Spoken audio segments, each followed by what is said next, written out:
9 मार्च 2003 को मेरी शादी हुई, यानी कि आज शादी को 23 साल पूरे हो गए। इन 23 सालों में जितना कुछ सीखा और देखा, बहुतों को मैं बता सकता हूँ कि जीवन में क्या-क्या गलती नहीं करना चाहिए और क्या-क्या सही काम करना चाहिए।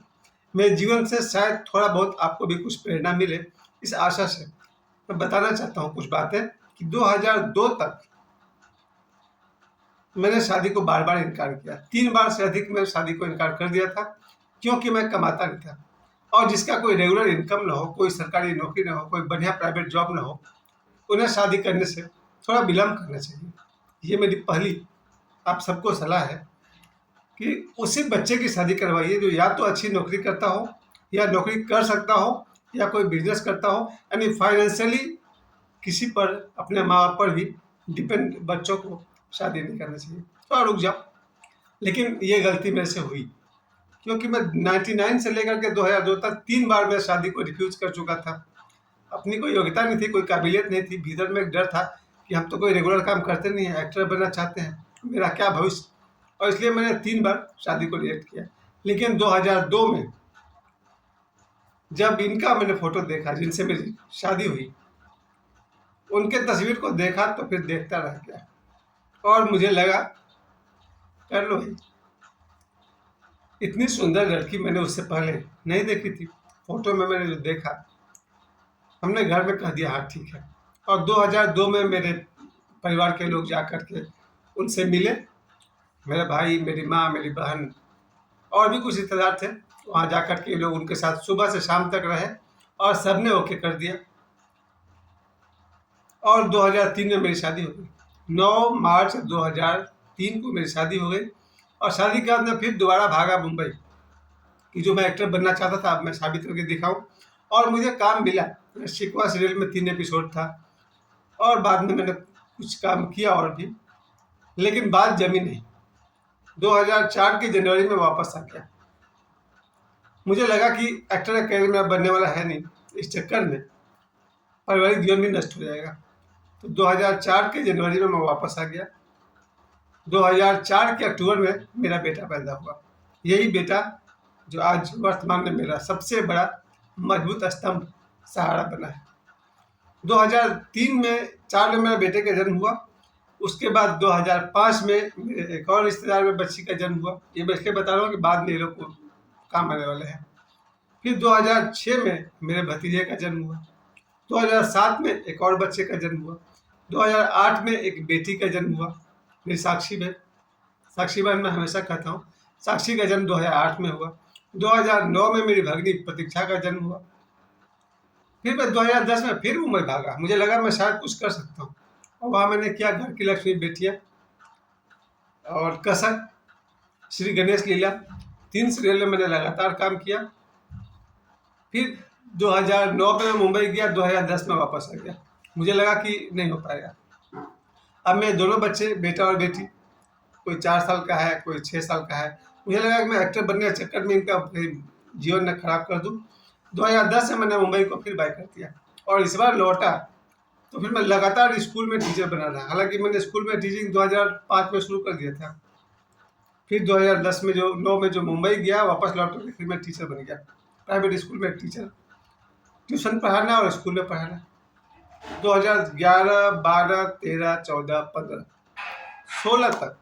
फिर 2016 में दुर्घटनावश मेरी पत्नी का देहांत हो गया, यानी कि मेरे विवाह के 13 वर्ष बाद मेरी पत्नी का देहांत हो गया, रोड एक्सीडेंट में हो गया। और वहाँ से मैं अकेला पड़ गया। तब मेरी उम्र थी 43। मुझसे पूछा गया घर में, क्या दोबारा शादी करना है? मैंने आज तक कभी नहीं सोचा है दोबारा शादी करना है। उनके जाने के बाद अभी तक कभी मन में विचार नहीं आया कि दूसरी शादी करनी है। उन्होंने एक बेटा एक बेटी दिया है, काफ़ी है। वैसे ही विवाह का सबसे प्रधान कोई लक्ष्य हो सकता है तो बच्चे, और वो जाने से पहले एक बेटा एक बेटी दे गई है। अब 43 के एज में ना मैं बूढ़ा था ना मैं जवान था, ठीक बीच में लटक गया मैं त्रिशंकु की तरह। लेकिन अपने बेटी के सहयोग से, बेटे के सहयोग से और भी मेरे बहुत सारे कॉन्फिडेंस, सबने मेरा साथ दिया, आत्मबल बना रहा और आज मेरी पत्नी को दुनिया से गए हुए 10 साल हो गए। मैंने विवाह नहीं किया। अब तो 54 हो गया हूँ। जब इतना पार हो गया तो आगे ही पार हो जाएगा। इस विवाह से मैंने जो सीखा है, पहली बात तो ये मैंने सीखी है, अगर कोई नौकरी नहीं करता हो या फाइनेंशियली सिक्योर नहीं हो, उसे शादी करने से थोड़ा बचना चाहिए। पहले तैयार हो जाओ, पॉकेट में 4 पैसे हों तो शादी करो। दूसरी बात कि पति पत्नी के बीच जो संबंध है, सामाजिक तो है ही, आध्यात्मिक भी हो सकता है और है। मेरी धर्मपत्नी ने जितना मेरा साथ दिया है, इस धरती पर शायद सबसे बड़ा सहयोग उनका ही रहा है। ये तो सब जानते हैं कि माँ का, बहन का, बेटी का, सबका अपने अपना रोल होता है, लेकिन पत्नी जो मेरे लिए कर सकी वो धरती पर कोई दूसरा नहीं कर सकेगा। इसलिए पत्नी को जीवन साथी कहा गया। भगवान राम के साथ माता सीता दिखाई पड़ेंगे, कृष्ण के साथ राधा दिखाई पड़ेंगे, शिव पार्वती दिखाई पड़ेंगे। यहाँ राधा और कृष्ण को तो पति पत्नी नहीं कहा जाता है, लेकिन चलिए वो दूसरा विषय है। लेकिन इस विवाह से मैंने जो बात सीखी है वो यही है, एक पति के लिए उसका पत्नी बहुत बड़ा नहीं बल्कि पूरा संसार होती है। ऐसा नहीं कि मैंने गलती नहीं किया, व्यवहारिक रूप से ऊंच नीच होता है, झगड़े होते हैं। हाँ, एक काम मैंने बहुत मेंटेन किया कि मेरी शादी के दिन से लेकर उनके जाने के दिन तक मैं उन्हें आप कहकर संबोधित करता था, तुम कहकर नहीं। 2003 से लेकर 2016 तक मैं उनको आप कहकर संबोधित करता था, तुम कहकर नहीं। और लड़ाई झगड़े ऊंच नीच तो हर पति पत्नी में होते हैं, होना भी चाहिए, उससे प्रेम बढ़ता है। खैर, दूसरी बात जो मैं जरूर कहना चाहूँगा, जब मेरी धर्मपत्नी यहाँ मेरे जीवन में आई, मेरे माता पिता, भाई और सभी लोगों के सहयोग से जहाँ तक हो सका उनको सुख सुविधा दी गई। ये पति का सबसे बड़ा कर्तव्य है कि जिसका हाथ थामे हो उसे अधिक से अधिक सुख और सुविधा दे सको। हर पति का कर्तव्य है कि पत्नी के लिए कम से कम एक बढ़िया सा घर हो, अपना घर। यही मैं जोड़ूंगा अपने उस बात को भी, क्योंकि मैं भी प्लॉटिंग का काम करता हूँ। कम से कम 100 लोग का घर वहाँ बनने वाला है। ये माँ काली का मंदिर है परगाबाद छठ तालाब के सामने, वहाँ से लेकर के पहाड़ तक लगभग 100 मकान वहाँ बनेंगे। अब तक 20-25 से अधिक लोग मकान का फाउंडेशन बुनियाद शुरू कर चुके हैं। इन सब से मैं कहूँगा कि हर पति का पहला कर्तव्य है कि अपनी पत्नी के लिए एक सुंदर सा, भले ही छोटा सा घर हो, 2 डेसिमल का हो तो भी चलेगा। मेरा ये जो घर है ये 1.6 डेसिमल का है, यानी 1 कट्ठा बोलते हैं उसको। इसमें भी 2 बेडरूम, एक हॉल, एक किचन, बाथरूम, टॉयलेट, सब कुछ। तो पति का पहला कर्तव्य है अपनी पत्नी के लिए छोटा ही सही अपना घर होना चाहिए। दूसरा कर्तव्य कि पत्नी की जो मिनिमम जरूरत है, थोड़ा मार्केटिंग, थोड़ा एक्स्ट्रा शॉप, थोड़ा होटल में घुमाना फिराना, थोड़ी हवाई जहाज से सैर कराना, बहुत सामर्थ्य हो तो देश विदेश घुमाओ। इनमें से मैं कुछ भी नहीं कर सका। मुझे क्या पता था कि अचानक चली जाएगी। तब जो बन पड़ा मैंने उनकी सेवा की या साथ दिया। उन्होंने मेरे लिए बहुत कुछ किया। एक बार मैं बहुत शानदार बीमार पड़ा था, जबरदस्त बीमार पड़ा था 2012 में। वो जो सेवा उन्होंने किया उसके लिए मैं उनका जन्मों जन्मों तक ऋणी रहूँगा। खैर, बहुत निजी बात है, नहीं कहना चाहिए। इतना कह सकता हूँ कि मैंने जितना भी किया उनके लिए किया बहुत कम है। आज 2026 में समझ में आता है कि आज जो भी थोड़ी बहुत सामर्थ्य कैपेसिटी है, आज वो मेरे साथ होती तो शायद मैं उनकी ज़्यादा सेवा कर सकता। लेकिन जो लोग भी इस वीडियो को देख रहे हैं याद रखें, पत्नी के लिए एक बढ़िया घर होना चाहिए। चाहे आप अपने इंस्टॉलमेंट से करवा लें अपने सैलरी के बल पर।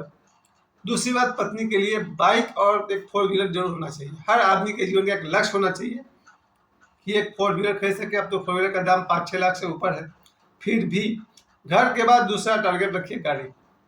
हर पति का ये कर्तव्य है कि वो अपनी पत्नी के लिए एक 4 व्हीलर भी रखे, कम से कम, ताकि वो कहीं भी आए जाए तो सड़क पर खड़े होकर हाथ नहीं देना पड़े ऑटो वाले को। 2 चीज़। और पत्नियों को गहने का बहुत शौक होता है। एक काम मैंने बहुत अच्छा किया है, मुझे बहुत पसंद है। 2015 के आसपास में, 2014 शायद, 2014 में दिवाली की रात धनतेरस में मैं गया था एक सोने चांदी की दुकान में, ज्वेलरी के दुकान में। वहाँ मैंने एक चांदी का गिलास खरीदा था, टम्बलर, चांदी का गिलास, अच्छा खासा साइज था। आई थिंक 1600 रुपये मुझे पड़ा था, 1600, 1600। और जब मैं धनतेरस की रात उनके लिए लाया था, तब मैं चांदी का सिक्का खरीदता था या कुछ और बर्तन खरीदा था। जब मैंने उनको चांदी का गिलास दिया, तो उस दिन से लेकर के टिल हर लास्ट डे वो हमेशा उसी चांदी के गिलास से पानी पीती रही हैं। अभी भी वो गिलास कहीं रखा हुआ है, हम लोग तो पीते नहीं, आलसी हो गया है। तो मैंने अपनी पत्नी को चांदी का गिलास दिया था, और वो जब तक रही चांदी के गिलास में ही पानी पीती थी। खैर, अपने प्रशंसा में कुछ नहीं कर सकता हूँ, उनके प्रशंसा में कह सकता हूँ।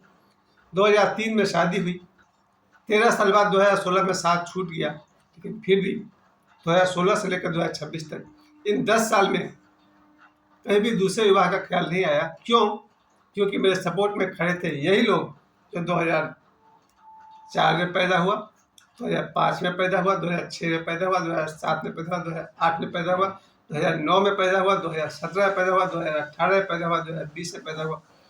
बहुत सारे बच्चे मेरे आसपास इस दुनिया में आए और वो मेरे सपोर्ट में खड़े हो गए। मैं उन सब का आभारी हूँ जो मेरे साइकोलॉजिकल फ्रेंड हैं, मेंटल फ्रेंड है, और इनमें से 2 दोस्त हैं जिन्हें मैं अपना स्पिरिचुअल फ्रेंड मानता हूँ, आध्यात्मिक मित्र मानता हूँ। My special thanks to my 2 spiritual friends. आप सब हैं तो हम हैं। Thank you.